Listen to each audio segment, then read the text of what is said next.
Konkan railway मार्गावरील वाहतूक थांबवली आहे। रत्नागिरीच्या पेडणे बोगद्यामध्ये पाणी भरल्यानं हा फटका आता बसल्याचं पाहायला मिळतंय।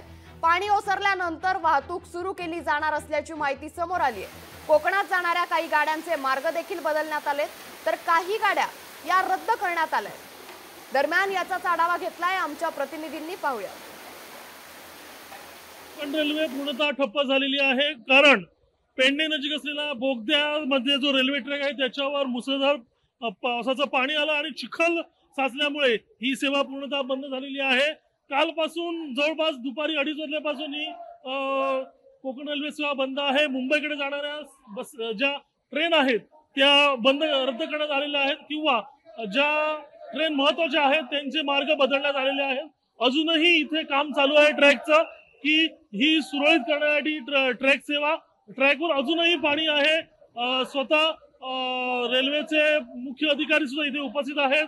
सिंधुदुर्ग जिल्ह्याचे पोलीस अधीक्षक सुद्धा इथे आलेले आहेत, त्यांनी इथे पाहणी केलेली आहे आणि जवळपास शेकडो कर्मचारी, रेल्वे कर्मचारी इथे काल रात्रीपासून इथे काम करतायत ही सेवा सुरळीत होण्यासाठी। परंतु या संदर्भात निश्चित कालावधी सांगता येत नाही की ही सेवा कधी सुरळीत होईल।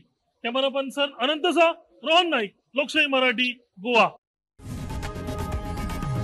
लोकशाही मराठी, ऐका, पहा, जागरूक रहा।